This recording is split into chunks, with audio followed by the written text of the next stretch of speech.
Hey, welcome to Socialism for All. This file is being recorded for the January 2021 edition of Socialism for All.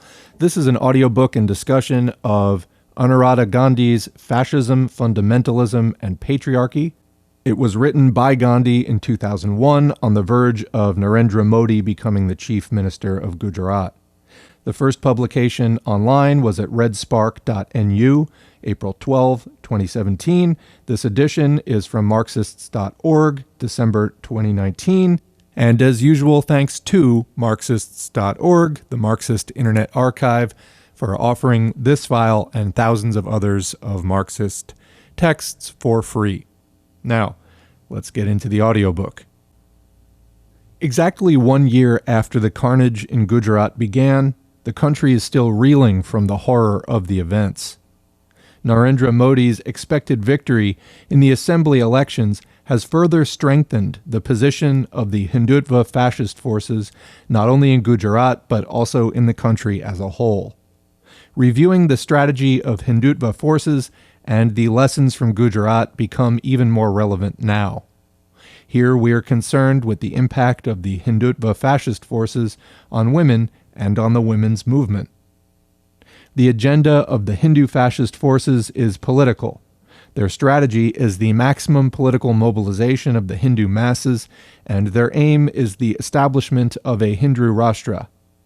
It will be noticed that the present phase of Hindu fascist growth can trace its growth with the neoliberal economic policies of the early 1980s. And the aggressive policies of economic reforms and globalization of the 1990s is accompanied with the aggressive policies of Hindutva. The reasons for this is not far to seek. The policies of economic reform have led to the extreme impoverization of not only a large section of the masses, but even of sizable sections of the middle classes. So there was urgent need to divert people's attention from their mass destitution through the whipping up a frenzy against Muslims and other minorities. Besides, mass anger against the blatant capitulation to the imperialists, particularly the U.S., is sought to be diverted through fake nationalism, like slogans of cultural nationalism and Hindu Rashtra. The extreme and continued polarization of Hindu society in Gujarat along religious lines, the sense of brazen confidence with which the attacking, looting, and killing was carried out, and the active participation of a section of the women from the upper castes, shows that the Hindu fascist forces have been successful in Gujarat in taking their agenda forward. They have penetrated and succeeded in converting a section of the Hindu masses to their ideology and imbue them with the goal of Hindu Rashtra. What horror this portends for the oppressed sections, the lower castes, women, especially women of minority communities, and the poor, does not need mention. Growing fundamentalism worldwide, what it means for women. The rise of Hindu fascist forces is part of the worldwide rise of fundamentalism and fascism. Imperialism, faced with its worst ever crisis since the interwar years, is encouraging and promoting fundamentalist forces and fascist organizations and propaganda. Quote, "Imperialism strives for reaction everywhere," says Lenin. As Hawley has agreed, quote, "Fundamentalist perspectives on gender cast a uniquely revealing light on the nature of fundamentalism as a whole. As it is, all religions have been patriarchal in the moral code they sanction and the social arrangements they uphold. And one of the central points of fundamentalist propaganda is a conservative ideology of gender. All fundamentalist forces, be they of the Christian denominations in the U.S., or Hindu, or the new religions in Japan, or Islamic forces, they proclaim the specific agenda of restoring the centrality of the family and home in the life of women and patriarchal control over her sexuality. Hence, ideologues of the new right, even in the U.S., are claiming that there is a moral crisis in American society, and this is because of the fact that women are working outside the home. Though they have mobilized actively around opposition to abortion rights for women, they begin by arguing that welfare state expenditures have raised taxes and added to inflation, pulling the married woman into the labor force and thereby destroying the fabric of the patriarchal family and hence the moral order of society. According to Jerry Falwell of the Moral Majority, quote, "Children in the U.S. should have the right to the love of the mother and a father who understands their different roles and fulfill their different responsibilities. To live in an economic system that makes it possible for husbands to support their wives as full-time mothers in the home and enable the families to survive on one income instead of two," unquote. Giving specious moral arguments, these fascists in the U.S. are aggressively presenting the so-called pro-life campaign. This campaign started with reactions to court judgments, but it has gone beyond that and has included attacks on abortion clinics, killing of activists and doctors who help women get abortions done. At the same time, these very so-called pro-life forces are among the active campaigners for the continuation of the death penalty and larger military spending and aggressive international policy by the U.S. government. Hence, they are among the most conservative and reactionary sections of U.S. society. They have white supremacist views, indulge in openly racist activity, and are fascist in their nature of organizing and propaganda. The same is to be found in the conservative new religions that have sprung up in Japan, especially in the post-war period. A study in the early 90s says that, quote, "In the post-war period, many new religions have adopted an agenda of social issues on which reestablishing a patriarchal ideology of the family heads the list. The pre-war family system that they seek to reinstate institutionalizes male dominance and the authority of elders and keeps women's status low by restricting their sphere of choice in matters of marriage, reproduction, and divorce. The older family form is imbued with religious significance in such a way that to be a good wife and mother is not only proper, it is essential to women's salvation," unquote. Both in the U.S. and Japan, these movements have arisen in the context of a rapid change in women's role and transformation in the family structures. Women have been going out in large numbers working outside the home and earning an independent income. Islamic fundamentalism is a more complex phenomenon. Initially, in the post-Second World War period, it was propped up and sustained by U.S. imperialism in the face of democratic and socialist movements of people, like in the Arab countries. But with the restoration of capitalism in the Soviet Union, and especially China, and the betrayal of the democratic national liberation movements by their compromising leadership, anti-imperialism has been expressed in traditional and often religious ways. Islam has also become an ideological force adopted by movements against the U.S. imperialists like in Iran, or become the expression of resistance as in Palestine today, due to the betrayal of the older, more secular and, quote, left leadership. In the countries of the former Soviet Union, too, Islamic fundamentalism has become the means through which nationalist opposition to Russian domination and exploitation is being expressed. In countries like Afghanistan, where there was no anti-feudal democratic mass movement, modernization, and where increase in freedom to women was initiated from above during Soviet occupation, it could gain no support from the rural masses, and thus Islamic fundamentalism maintained its social base. Hence, the warlords who came to power in Afghanistan after the Soviet withdrawal in 1992 were as reactionary as the Taliban that swept to power several years later, and Rawa, the women's organization that opposed the restrictions on women's rights, was as critical of the warlords as of the Taliban.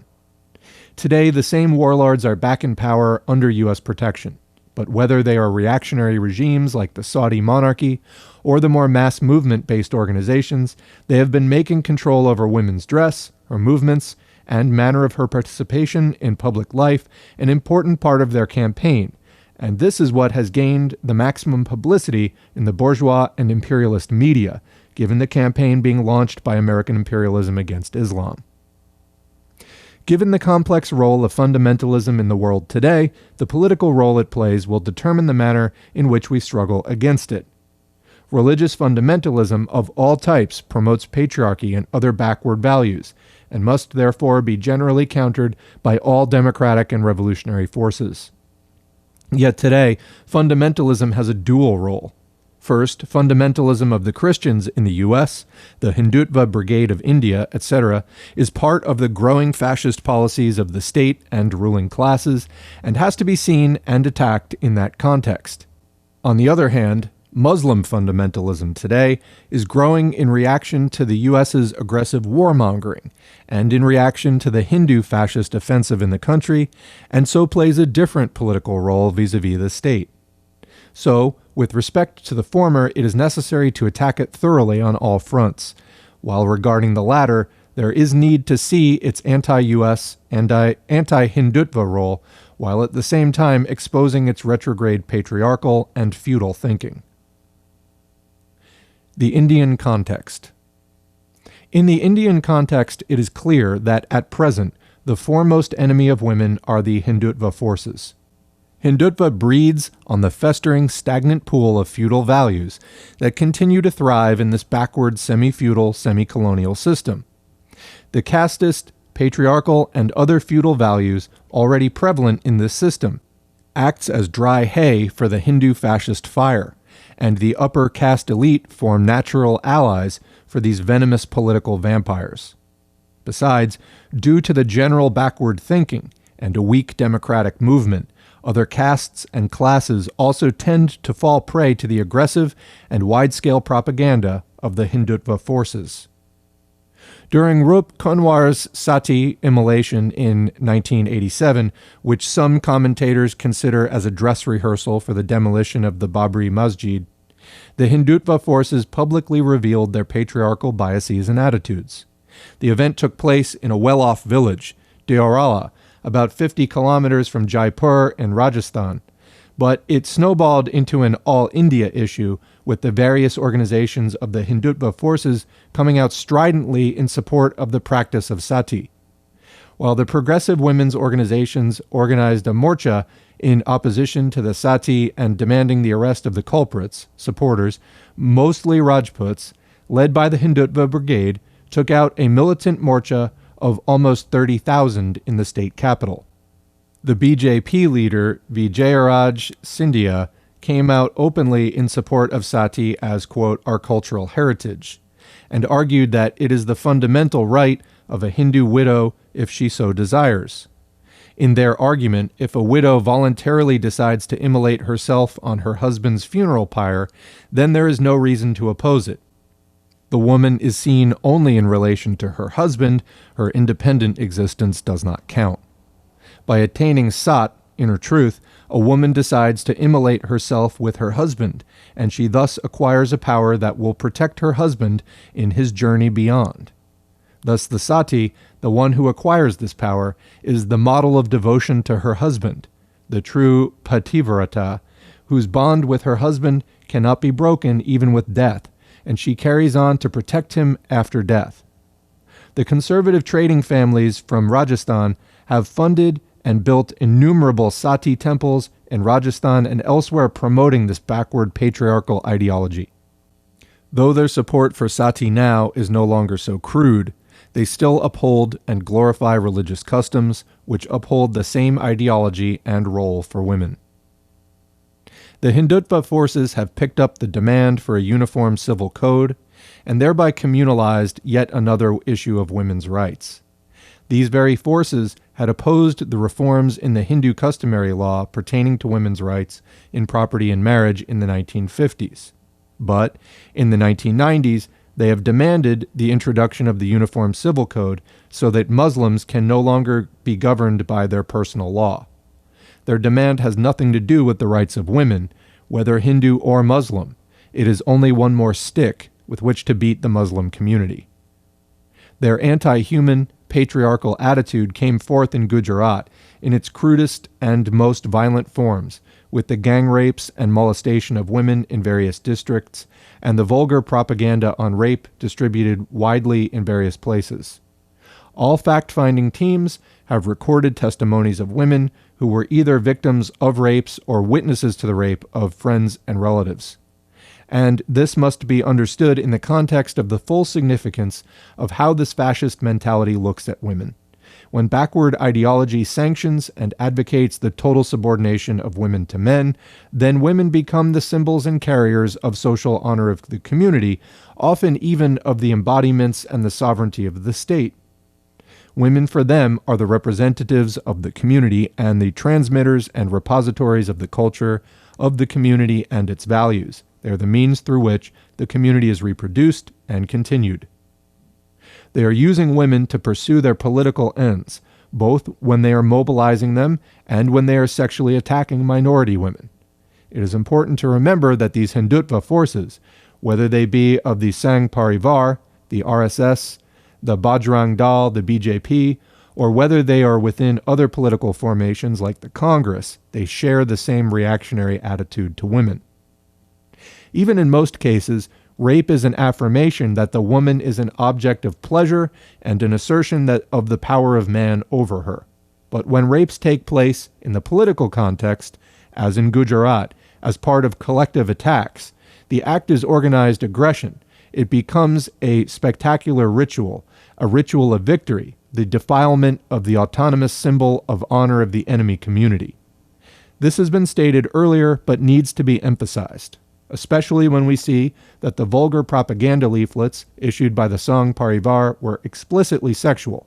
There is nothing sexual about gang rapes or rapes of individual women in riots and such attacks, whether by communal forces or by police and other forces. These rapes are political acts meant to humiliate the, quote, enemy. Dishonoring the woman is dishonor of the community, a challenge and insult to the men of the community who could do nothing to, quote, protect the honor of the women, i.e. the community. In this whole play of power, the woman, her rights as a human being, do not count at all. Gujarat has once again proved that the Hindu fascist forces will stop at nothing to achieve their total domination over the religious minorities, especially over the Muslims. Justification for these rapes are to be found in the writings of the ideologues of Hindutva, in fact, in the most sophisticated among them, in Savarkar's writings themselves. Savarkar, in his interpretation of history, portrayed the Muslim as lustful, sensuous, while the Hindu is impotent comparatively. The Muslim, driven by religious duty, abducted, raped, and forcibly converted millions of Hindu women, while Hindu men had a, quote, perverted sense of chivalry that prevented them from doing anything to the enemy's womenfolk. He called it a law of nature, obeyed even by the animal world, that in a war the men of the conquered tribe are killed while the women are distributed by the victors amongst themselves. Savarkar wrote this in 1963 in his Marathi treatise, 6 Glorious Epochs of Indian History, translated into English in 1971. But later, after the 1965 war with Pakistan, he repeated this idea even more strongly when he criticized Shivaji and Chinaji Appa for not doing to Muslim women what they had done to Hindu women. Only a tit-for-tat policy would teach them, he asserted. From 1938 itself, in fact, Savarkar repeatedly addresses the theme of the violation of Hindu women at the hands of Muslims and the need to give up nonviolence. So we should be very clear that the fascist outlook is even historically and morally justifying rapes and the killing of fetuses and newborn babes, a moral justification to conduct ethnic cleansing. As the Hindu fascists promote the worst forms of Brahminical orthodoxy, their patriarchal approach, though it has taken the most degrading form against the minorities, particularly the Muslims and Christians, it is also manifest against womenfolk in general, in the promotion of dowry, sati, etc., and the confining of the woman to the house as a chattel for housework and production of children. Beside, the aggressive Hindutva offensive against Muslims have retarded the movement amongst Muslim women for reforms in their personal law, as the entire community is being pushed back into the arms of their mullahs, where defense of their right to their faith has become the main issue before them. The increase in the use of the burqa is an example of such retrogression. The state's patriarchal communal outlook. If the fascist forces in India have revealed their patriarchal outlook in crude and violent forms, the Indian state, too, shares the same communal and patriarchal approach. All its pretensions of being secular and democratic stand exposed when we examine the way in which it works. For, as a Times of India editorial was forced to point out in the context of the forcible deportation of Bangladeshis going on at present, if they are Hindus, they are considered refugees, and if they are Muslims, they are considered infiltrators. But this is not all. The Indian state revealed its communal patriarchal bias during the formation of India itself in 1947 in the manner in which the issue of women, abducted during the turmoil and riots during partition, was handled. In 8 years from 1947 onwards, 30,000 women were, quote, recovered from both countries. The total number of Muslim women, quote, recovered from India was 20,728. The rescue of the abducted women was seen as a question of national honor and a moral obligation. The women were victims. They were the symbols of the community honor. Muslim women were to be restored to the Muslim nation, and Hindu women to the, quote, Hindu nation. After forced abduction, there was forced return. Hence, even the ordinance that was enacted in India was concerned only with Muslim women residing in other houses and not with all women. And the government even passed another law that women brought back from Pakistan should leave their children behind, considering they were fathered by a Muslim. Those who were pregnant were made to undergo abortions. In fact, in the entire process, the wishes of the women were never considered, and they were denied all legal rights to decide whether they wanted to leave the family they were living with and whether they wanted to return or not. In fact, the policy of the state was clear. The women were to be returned whether they wished to or not. The Indian state had revealed its Hindu bias from the time of partition itself, and women were the victims of this policy. The judiciary, too, has in the decades of the 1980s been very much influenced by the Hindutva ideology. Since senior judges come from the same classes that are supporters of the Hindu fascist forces, it is not surprising that their bias is showing. The judgment by Justice Y.V. Chandrachud of the Supreme Court in the Shabano case is an example of this. The judgment waxed eloquently about Muslims and Muslim personal law and the privilege enjoyed by Muslim men. The judgment talked about the divided loyalties of Muslims and the need to immediately introduce a uniform civil code. The judgment had very little to say on the rights of women. In such a case, it was essentially an anti-Muslim judgment which inflamed the anger of Muslims, leading to the mobilization by conservative Muslim leaders against the rights of Muslim women to maintenance after divorce. Women's organization of the Hindutva forces. The RSS started the Rashtriya Swayamsevak Samiti in 1936 itself as an adjunct of the RSS, which admitted only male members. It was patterned like the RSS, with small locality-based shakas and a Pramukh Sanchalika, which is a non-elective post. Office bearers are selected by senior members.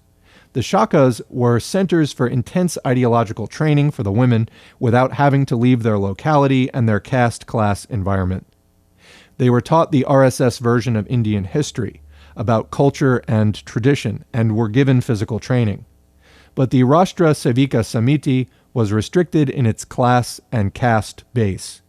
It is only after the progressive women's movement emerged in the late 1970s that the pro-Hindu parties set up women's organizations. The BJP set up its Mahila Morcha in 1980. The Shiv Sena set up the Mahila Agadi in 1985, while the VHP set up the Durga Vahini later. All of them were geared toward mobilizing the mass of women for the cause of Hindutva. Women's wing of RSS, where wife-beating is justified while she can't get divorce. The shakas of the Rashtriya Svayamas are concentrated in the states where the RSS has been traditionally strong: Maharashtra, Karnataka, and AP. It has been restricted to the same caste and class circles that the RSS has had its base, the Brahmin and trading communities. The women are encouraged to build up contacts in their neighborhood, become counselors, encourage the celebration of Hindu festivals promoted by the Samiti, and informally spread the ideas received in the shakas. This is their main aim, spreading their ideas after building up friendship and trust. In this way, The Samiti has spread its tentacles among the conservative middle classes. It has also been associated with children's education, Shishu Vihars, Saraswati Vidyalayas. The ideology of the Rashtriya Swayamsevak Samiti emphasizes the pivotal role of the woman in the family, her role in transmitting the samskaras to the other family members, especially children. They emphasize the virtue of deference to elders and family, and disapprove of acting in opposition to family wishes. A large number of women BJP MPs were members of the Samiti. They believe in the strong Hindu woman, and hence the focus on physical training. They propagate that women bear children to serve the motherland. The attitude is that women are being trained for combat in the war against the Muslim enemy. They have successfully combined her traditional role in the family with her, quote, patriotic duty, blended Desh Bhakti with Ram Bhakti. Service to the nation and liberation of the Ramjan Mabhumi are one and the same for the women indoctrinated by them. The Rath Yatra in 1990 can be considered as a turning point as far as public mobilization of women by the Hindutva forces. Women came to be mobilized on a wide scale from the Ramjabhumi campaign. Since then, women's active participation in riots, in looting, and in attacks on the minority community has become noticeable. They were active in the riots in Mumbai and Surat immediately after the demolition of the Babri Masjid. The BJP, Shiv Sena, VHP have attracted a much wider base than the Samiti. They have spread their base in specific areas and localities by organizing the celebration of traditional Hindu customs and festivals, like Haldi Kumkum, Viluko Puja, Ganapati, by helping them take up locality-based issues, encouraging schemes for income generation for women, and above all, by encouraging women to come out actively for political causes that their organization supports. This could be the arrest of a leader, Maha Arti, or the Temple Campaign. Through this participation, women have gained a sense of importance and a feeling of participation in public life hitherto denied to them. Though these organizations have taken up issues like dowry death, rape, and resolved some family dispute or the other, this is done basically on the strength of the party. They do not advocate gender justice and are opposed to any moves that disturb the patriarchal structure of the family and the political party.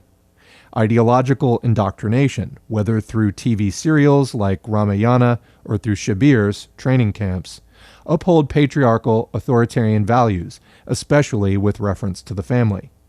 They have been indoctrinated to believe that the progressive women's movement in India is an implant from the West which has no relevance in India. Quote, women in India ever had a pride of place within the household and the society. This only has to be reestablished and reaffirmed, unquote. Yet the various leaders of the Hindutva parties do not speak with one voice. While some, like Vijayaraje Scindia, have taken an openly conservative position, and VHP leaders like Bamdev and Sants like Swami Muktanand Saraswati have demanded that the right to polygamy be restored to Hindu men. After all, why should only Muslim men have this privilege? Other leaders take a more moderate stance. For example, they uphold women's right to employment. Only then can they be strong. The position they take also depends upon the political situation and the needs of the hour. Basically, they portray women as Matri Shakti, motherhood being pivotal in their characterization of women and her power. Women are mothers and wives, and they must be honored and protected. For them, the Hindu woman today is not a victim, but a power that has to be channelized for the service of the community. Essentially, they are indoctrinating women to hate Muslims as enemies, uphold patriarchal values. They believe that there are natural and essential differences between women and men, and ignore gender injustices that exist in Hindu laws and customs, but view the injustice that Muslim women are subject to in an exaggerated manner. Note their excessive concern about restrictions like burqa on Muslim women, and justify the rapes and molestations of women from Muslim and other minority communities. As a whole, they are being indoctrinated to accept a fascist agenda, which will be extremely harmful to the rights of women. Women's autonomy and independence will be crushed, and they will have to serve the state and the community as was done during Nazi rule in Germany. Women's struggle for equality has been glossed over by them, and the struggle will be crushed ruthlessly if the Hindutva forces succeed in their fascist aims. Women arise, fight Hindu fascism. For revolutionary and democratic forces, for the progressive women's movement, the tasks are clearly laid out. To fight the rise of the Hindutva fascist forces in India, it is not sufficient to fight it only in the political realm, but to fight it on all fronts. The impact of these forces on women and their strategy for women has also to be countered. It is necessary to expose the notion that their mobilization of women means the real empowerment of women.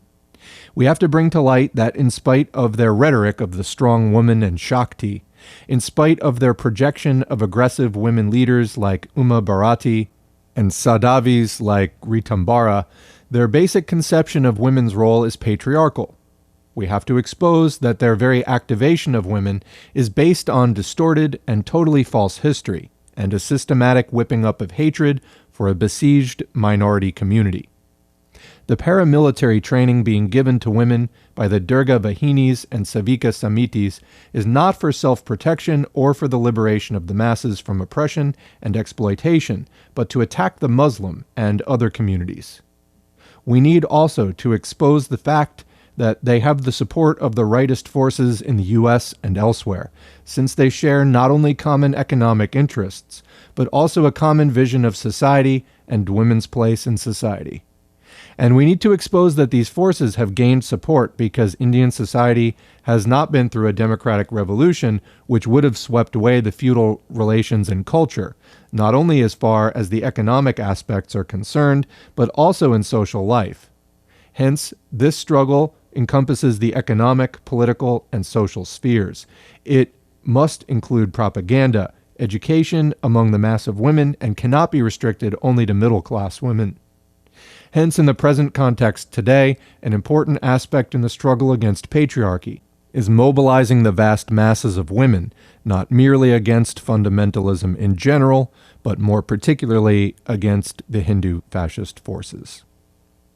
And that's the end of the audiobook. There are a few acknowledgments. Fundamentalism and Gender by John Stratton Hawley, Women and the Hindu Right by Tanika Sarkar and Urvashi Bhutalia, Religion at the Service of Nationalism and Other Essays by Madhu Kishwar, and EPW, Recovery, Rupture, Resistance, Indian State and Abduction of Women During Partition by Ritu Menon, Kamla Bhasin.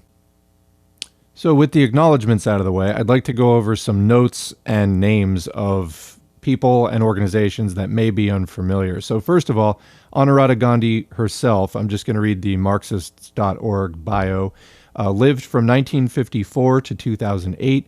She was born Anuradha Shanbag. She was the daughter of a pair of communists, Ganesh and Kamud Shanbag, who were married in the offices of the Undivided Communist Party of India in Mumbai. And Anuradha herself was born in Mumbai on 28 March 1954. Her interests in politics received a boost while attending Elphinstone College in Mumbai, which was considered a hub of left-wing activists. She joined the university-based Progressive Youth Movement, and through it became acquainted with the Naxalite movement of the day. In 1969, she took part in founding the Communist Party of India, Marxist-Leninist. She was an instrumental part of the Dalit Panthers movement in 1974. She was also instrumental in the campaign to defend democratic rights during the emergency. Her work with trade unions, women's, and Dalit organizations in Vidarbha led her to leave Mumbai for Nagpur in 1982. In 1983, she married Anuradha Gandhi, a PCL-ML militant from a Gujarat Parsi family, who himself held leadership posts in the party until his capture and imprisonment in 2009. In the 1990s, despite having been diagnosed with multiple sclerosis, Anuradha moved to Bastar and lived clandestinely in the Dandakaranya forest with the Communist Party of India Marxist-Leninist People's War Group guerrilla army for 3 years. In that period, she worked to strengthen the party's work among women and to expand the Krantikari Adivasi Mahila Sangathan, or KAMS.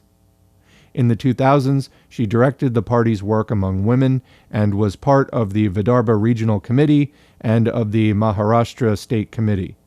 At the Unity Congress in 2007, she was elected to the Central Committee of the newly founded Communist Party of India, Maoist. At the time, she was the only woman in such a position. She died on 12 April 2008 from complications related to malaria contracted during her days in the forests of Jharkhand. So that is the author of this piece, and we'll be hearing more from her on the channel. So one of the first names that was mentioned in here is Narendra Modi. Modi he's actually currently the Prime Minister of India. This was at the time when he was Chief Minister of Gujarat. That was from 2001 to 2014, so that was the beginning of the time when this article was written.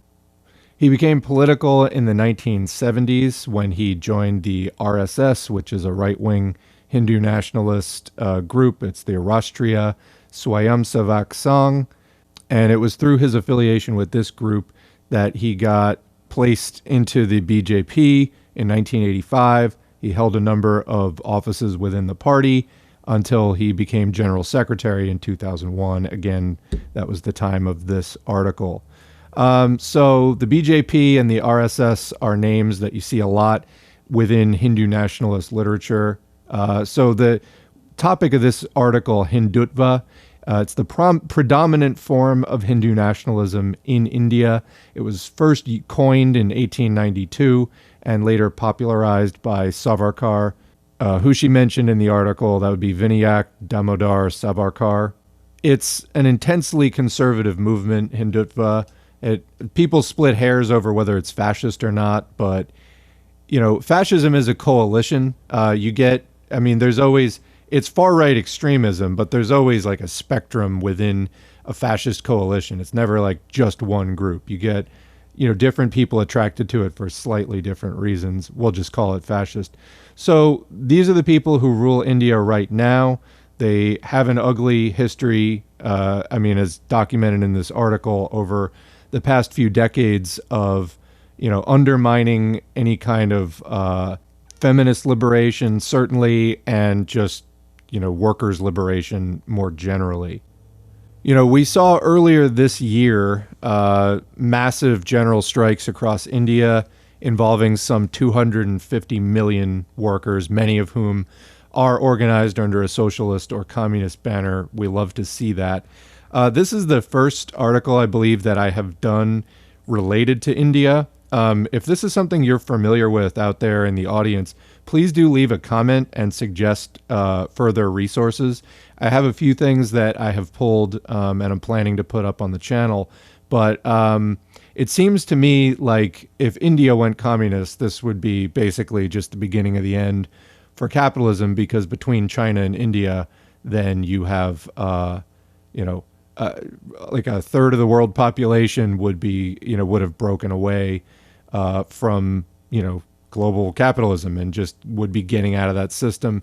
I think the movement would be unstoppable at that point. That said, I have seen in comments on some things, I think it was on Twitter actually, some extremely racist things being said by Indians or by Indian-looking accounts, supposedly Indian. You can never really tell who's a bot on Twitter, but saying, extremely racist things about Chinese people. So, that's certainly a factor, particularly if there's a big right-wing push in India. They always try to use racism to divide people. Capitalists do. But this is a topic of huge interest here at Socialism for All. So again, if you know of resources or just, names to look up, do leave them in the comments. That's all helpful. I'm going to leave it here. Thanks for listening, and here come the credits. And that's the video. Thanks to our current patrons whose names are on the screen. If you'd like to get your name on the screen or just support us financially, you can go to patreon.com/socialism for all and sign up for a monthly donation. You can also follow us at facebook.com/socialism, the number for all. Used to have a page at FOR all, and it got throttled to death by Zuck. Here on YouTube, please click the like button, subscribe button, and the notifications bell. Please leave a comment if you can, and please share our video wherever you're online, your Twitter feed, your Discord servers, Reddit subs, etc. All of that helps more people to see this content, whether it's in the YouTube algorithm or just posting it on other sites. All of that's helpful. All of you out there supporting and promoting this content makes it all go that much more smoothly. We need to end capitalism, normalize talking about socialism today, and it's really kind of our only hope for a better tomorrow. Thanks for all you do, and we will catch you in the next video.